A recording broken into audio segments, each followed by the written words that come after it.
एक गांव में हरिया और उसकी पत्नी झुमकी रहते थे। उनके घर से थोड़ी दूर एक कुआं था।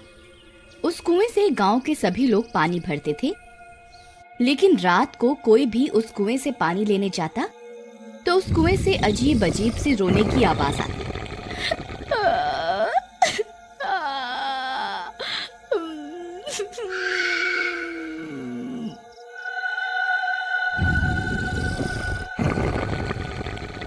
कोई भी उस कुएं में झांक कर देखता तो वो गायब हो जाता।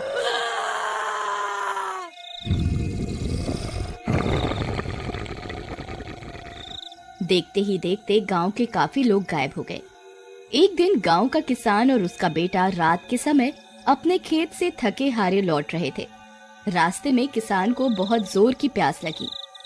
वो दोनों गांव के कुएं के पास जा पहुंचे। बेटा, तुम यहीं रुको, मैं जरा मुंह हाथ धोकर पानी पी कर आया। मुझे जोरों से प्यास लगी है। जी पिताजी, मैं यहीं आपका इंतजार कर रहा हूँ।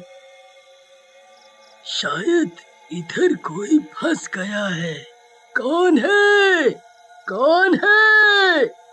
तभी कुएं से एक हाथ निकला और किसान को अंदर खींच लिया। ये सारा दृश्य किसान के बेटे ने दूर खड़े देखा।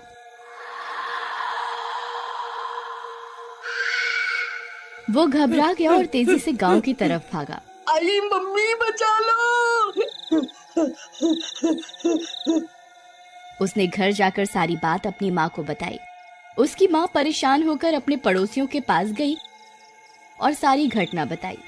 पड़ोसियों ने किसान की बीवी पर विश्वास नहीं किया और हंसने लगे।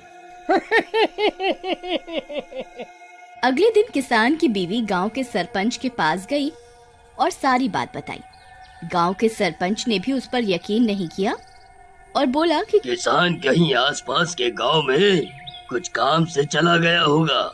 चिंता ना करो, वो लौट आएगा। लेकिन काफी दिन बीत गए पर किसान वापस नहीं आया। कुछ समय बाद एक दिन गांव के दो ग्वाले राम और श्याम शाम के समय अपनी गाय को कुएं पर नहलाने ले गए। तुम इधर गाय के पास रुको, मैं पानी लेकर आता हूँ। हाँ, मैं यहीं तुम्हारी और अपनी गाय के पास बैठा हूँ। तुम जल्दी से पानी लाओ, शाम हो गई है, जल्दी घर भी जाना है। तुम यहीं 2 मिनट रुको, मैं अभी पानी लेकर आया। राम कुएं की तरफ गया तो उसने वहाँ एक औरत की आवाज सुनी।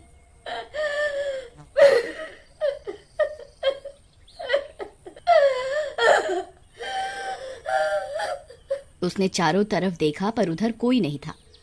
जैसे ही राम ने कुएं में बाल्टी डाली तो कुएं की चुड़ैल ने उसे भी अंदर खींच लिया। अभी तक राम पानी लेकर नहीं आया, पता नहीं किधर रह गया। वो कुएं की तरफ गया और उसने देखा कि उधर कोई नहीं है और राम की बाल्टी कुएं के बाहर पड़ी हुई है। राम, राम, तुम किधर हो? परंतु राम की कोई आवाज नहीं आई, क्योंकि उसे तो कुएं की चुड़ैल ने खींच लिया था। राम के घर वाले भी परेशान हो गए और श्याम के घर जाकर सारी बात बताई। श्याम के घर वाले भी परेशान हो गए और कुएं की तरफ गए और देखा उधर कोई नहीं था। ऐसे देखते ही देखते रोज कुछ न कुछ दुर्घटना उस कुएं पर होने लगी। गांव के लोग बहुत परेशान थे और कुएं के पास रात के समय जाने में डरते थे। एक दिन गांव में शाम के समय जगिया सब्जी वाला कुएं के पास अपना ठेला लेकर गया। वो सब्जी से भरा ठेला लाया था। उसने सोचा क्यों न सब्जियों को दोबारा धो लिया जाए, जिससे सब्जी साफ व खराब भी नहीं होगी। वो जैसे ही सब्जियों को धोने के लिए कुएं की तरफ बढ़ा तो उसने देखा कि कुएं का पानी नीला न होकर लाल है।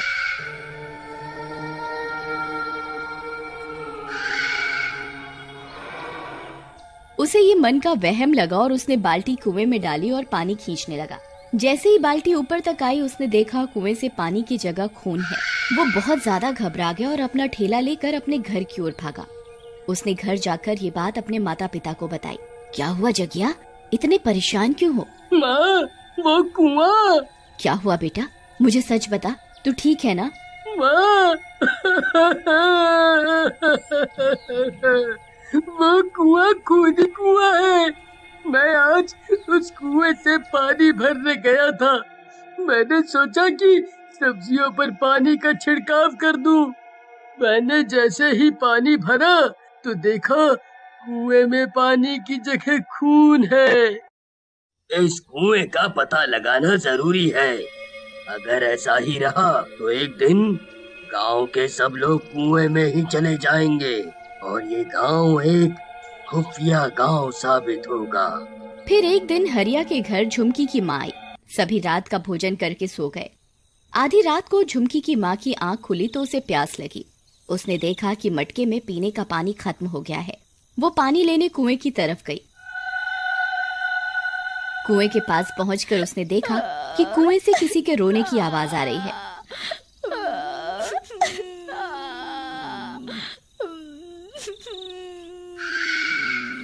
उसने कुएं में झांक कर देखा तो उधर कोई नहीं था। जैसे ही वो पानी भरने लगी, अचानक कुएं के अंदर से एक हाथ निकला और उसे अंदर खींच लिया। सुबह झुमकी उठी तो उसने देखा कि माँ घर में नहीं है। वो जोर जोर से रोने लगी और हरिया को उठाकर बताया कि माँ गायब है। झुमकी के रोने की आवाज सुनकर गांव के सभी लोग इकट्ठा हो गए। कहीं झुमकी की माँ भी रात में कुएं से पानी भरने तो नहीं चली गई थी? रोते हुए घर में पानी का मटका देखने गई। उधर मटका नहीं था। झुमकी ने रोते हुए हरिया को बताया कि मटका भी गायब है। तभी गांव के सारे लोग कुएं की तरफ गए तो देखा कि उधर एक मटके के साथ एक चप्पल पड़ी हुई है। ये तो माँ की चप्पल है। ये बात का पता लगाना बहुत जरूरी है कि रात में इस कुएं से लोग गायब क्यों हो जाते हैं। हाँ, अगर ऐसा ही चलता रहा तो एक दिन गांव के सारे लोग इस कुएं में ही चले जाएंगे। आज रात गांव के सारे लोग कुएं पर पहरा देंगे और पता लगाएंगे ऐसा क्या है कुएं में जो सारे लोग एक एक करके गायब हो रहे हैं। हाँ हाँ, यही सही तरीका है पता लगाने का। आज रात 8 बजे सभी गांववासी कुएं के पास मिलेंगे। रात 8 बजे सारे गांववासी कुएं के पास इकट्ठा हो जाते हैं।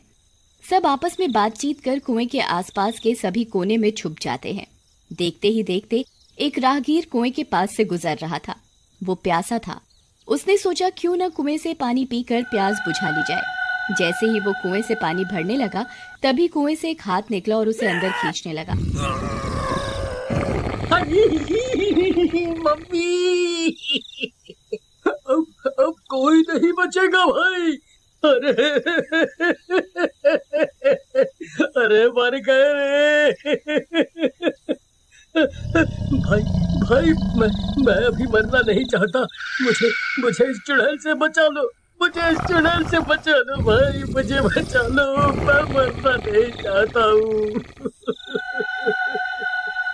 तभी हरिया कुएं की तरफ भागा और कुएं से निकले हाथ को पकड़ लिया। तुम कौन हो? मैं प्यासी चुड़ैल। क्या चाहती हो तुम? अपनी प्यास बुझाना। क्या तुमने मेरी माँ को कुएं में खींच लिया? हाँ, तुम्हारी माँ को मैंने अपने पास खींच लिया। क्यों खींचा तुमने मेरी माँ को? तुम्हारी माँ रात में प्यासी कुएं पर पानी भरने आई थी। मैंने उसे खींच लिया और जो कोई भी रात में पानी भरने इस कुएं पर आएगा उसे मैं अंदर खींच लूंगी। तुम यहाँ इस कुएं में कैसे आई? मैं एक रात गांव के पास जंगल में भटक गई थी। मैं बहुत प्यासी थी। मैंने 2 दिन से पानी नहीं पिया था। चलते चलते मैं इस गांव में आ पहुंची। मुझे इधर ये कुआं मिला और जैसे ही मैं इस कुएं से पानी भरने लगी तो मेरा पैर फिसल गया। मैं प्यासी ही कुएं के अंदर चली गई।